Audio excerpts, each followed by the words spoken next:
মহব্বত আন্তরিকতা আছে, জন্য আমরা এখানে করি। এখন আপনারা যদি এটাকে সহযোগিতা না করেন তাহলে হতে ভাই এবারের জন্য সহযোগিতা করেন, বলছেন না কোনো মাহফিল এখানে হবে না। উনি ইসলামিক স্কলার হিসাবে উনি কথা বলবেন, এই কথাটা আমি উনাকেও বলেছি। সর্বশেষ আমি একটা মেসেজ দিয়েছি, সেটা হলো যেটা আমি সকালে খবর পেয়েছি যে রাজব ভাই অসুস্থ, ওনার আজকে লক্ষ্মীপুরে অনেকগুলো কর্মসূচি ছিল, উনি সব কর্মসূচি ক্যান্সেল করেছেন। অসুস্থতার কারণে উনি আসবেন না, উনাকে ওটা বলেছি। হ্যাঁ না আমি বলেন নাই, বলেন না ভাই, আমাকে বলতে দেন ভাই, আমাকে বলতে দেন। এরপরে উনাকে বলার পরে তারপর উনি রাজি না, সর্বশেষ উনি চলে গেছে ওইদিকে। আমি চিন্তা পাবলিক প্লেসে অনেক লোক, উনি রাজনীতি করে, আমি রাজনীতি করি, আমরা আলাদা একটু বসে উনাকে ডাকিনি, আমি ওই দোকান কর্নারের দোকানে ডাকি বলছি ভাই এটাকে একটু মিনিমাইজ করে ফেলে। উনি বলে যে এই পোস্টারে কি আমার নাম আছে, আমার কি পোস্টার নাম আসার যোগ্যতা আমার নাই। বলে যে ভাই আপনার ভাই সভাপতি, আপনার ভাই সভাপতি, আমরা মাইকিং পোস্টার সব জায়গায় বলেছি যে আলমগীর কমিশনের বাড়ির সামনে মাহফিল, আমরা এটা ফোকাসিং করেছি, হচ্ছে আপনাকে আরো সম্মতি দেব। উনি যখন অ্যাগ্রেসিভ হয়েছে, আরো অ্যাগ্রেসিভ, ওনার ভিতরে ন্যূনতম কোনো নমনীয়তা বা একটু কপারেশনের মূলক ইয়ে নাই। পরে সব বলছে ঠিক আছে যেহেতু দিচ্ছেন না, কারণ আমার লোকজন রওনা দিবে, মেহমানরা রওনা দিবে, ঢাকা থেকে আসবে, তাদেরকে আমরা না করতে দেবো।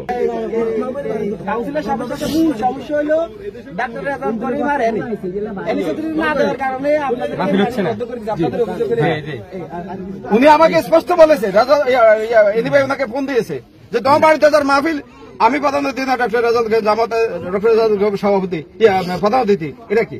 তাই বললাম যে ভাই উনি আসবেন স্কলার হিসেবে, উনি তো রাজনীতি বক্তৃতা দিত না।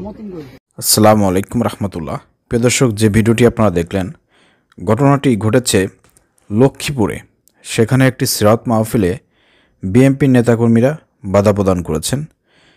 অ্যানি, বিএনপি নেতা অ্যানির নাম পোস্টারে না থাকার কারণে এই মাহফিলটি বন্ধ করে দিয়েছে বিএনপির নেতাকর্মীরা। এখানে আপনারা ভিডিওর পাশে দেখতে পেয়েছেন বিএনপির এক নেতা, সে পাশে আছে, দেখা যাচ্ছে কি খবিশের মতন।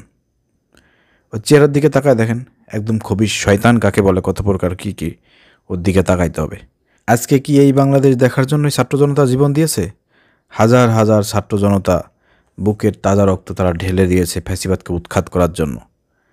এই বাংলাদেশ দেখার জন্য যে এক ফ্যাসিবাদকে আমরা উৎখাত করলাম, দেশছাড়া করলাম, আর এক বিএনপি নামক ফ্যাসিবাদ তারা সমাজে প্রতিষ্ঠিত হবে, তারা ওয়াজ মাহফিল বন্ধ করে দেবে, ওয়াজ মাহফিলে বাধা প্রদান করবে। এই সমাজ প্রতিষ্ঠার জন্য, এটা দেখার জন্য তো ছাত্র জনতা জীবন দেয় নাই। সারা বাংলাদেশে বিএনপির নেতাকর্মীরা উচ্ছৃঙ্খলভাবে তারা চলাফেরা করতেছে, যা খুশি তাই তারা করতেছে। এগুলো কি দেখার কেউ নাই? প্রশাসন আপনারা কি করতেছেন? বিএনপির কেন্দ্রীয় নেতারা আপনারা কি করতেছেন? ঘোড়ার ঘাস কাটতেছেন? বিএনপির ভারপ্রাপ্ত চেয়ারম্যান তারেক রহমান, আপনি কি করেন? আপনি তো সোশ্যাল মিডিয়ায় সবসময় অ্যাক্টিভ, আপনি কি বলে দেখেন না? এই যে লক্ষ্মীপুরে যে একটি সিরাত মাহফিল, ওয়াজ মাহফিলে বিএনপি নেতাকর্মীরা বাধা দিয়েছে। এতদিন একটা ফ্যাসিবাদ আওয়ামী লীগ সরকার ক্ষমতায় ছিল, তাদের কাছ থেকে অনুমতি লাগতো, তাদের যে বক্তা ভালো লাগতো তাকে ওয়াজ মাহফিলের অনুমতি দিত, ভালো লাগতো না ওয়াজ মাহফিল করতে দিত না। বিভিন্ন জায়গায় অনুমতি নিতে হতো, এই নেতার অনুমতি, ওই নেতাকে টাকা দিতে হতো, ঘুষ দিতে হতো, থানা ম্যানেজ করা লাগতো, উপরে ম্যানেজ করা লাগতো। এরকমের ম্যানেজ করতে করতে খবর হয়ে যেত মুসল্লিদের, তারপর একটা মাহফিলের ব্যবস্থা করতে হতো। ঠিক আছে, তো সেই দিন কি এখনও কি আমাদেরকে দেখতে হবে? বিএনপি কী শুরু করছে? বিএনপির বিভিন্ন রকমের বিএনপির বিরুদ্ধে অভিযোগ, সারা বাংলাদেশের বিভিন্ন জায়গায় এরকম বিএনপির নেতাকর্মীরা চাঁদাবাজি, দখলদারিত্ব, জামাত শিবিরের উপর হামলা, এই যে চট্টগ্রাম পলিটেকনিক কলেজে সেখানে ছাত্রদের উপর হামলা করেছে। এছাড়া জামাত শিবিরের সাথে বিভিন্ন জায়গায় ধাওয়া পাল্টা ধাওয়া, জামাত শিবিরকে বিভিন্নভাবে গালিগালাজ, তাদেরকে মারধর করা, বিভিন্ন রকমের অপকর্মে তারা লিপ্ত আছে। দখলদারিত্বর কথা তো বললাম না, চাঁদাবাজি, টেন্ডারবাজি, ইতিমধ্যেই ধর্ষণের মতনও ঘটনা ঘটাইছে আপনার যুবদলের কর্মী, কয়েকদিন আগে নিউজ হয়েছে। তো আমরা দেখতে পাচ্ছি আমাদের বাংলাদেশের ভবিষ্যৎ, আমরা দেখতে পাচ্ছি একদমই খারাপ। এক ফ্যাসিবাদকে আমরা উৎখাত করেছি, আর এক ফ্যাসিবাদ ক্ষমতায় আসার জন্য তারা উঠে পড়ে লেগে গেছে। ক্ষমতায় আসতে পারি নাই, এখনই ধরেন যে ক্ষমতার অপব্যবহার শুরু করছে বিভিন্ন জায়গায়। যে বেগম খালেদা জিয়ারে সেনাকুঞ্জে ডেকে নিয়ে গেছেন, ওইখানে বিএনপি নেতাকর্মীরা চলে গেছে, ওইখানে সম্মান পাচ্ছে। দেশটা এখন মনে হচ্ছে যে তাদের আন্ডারে আছে। প্রত্যেকটা থানায় সেখানে ছাত্রদল, যুবদল, বিএনপির লোকজন কন্ট্রোল করতেছে।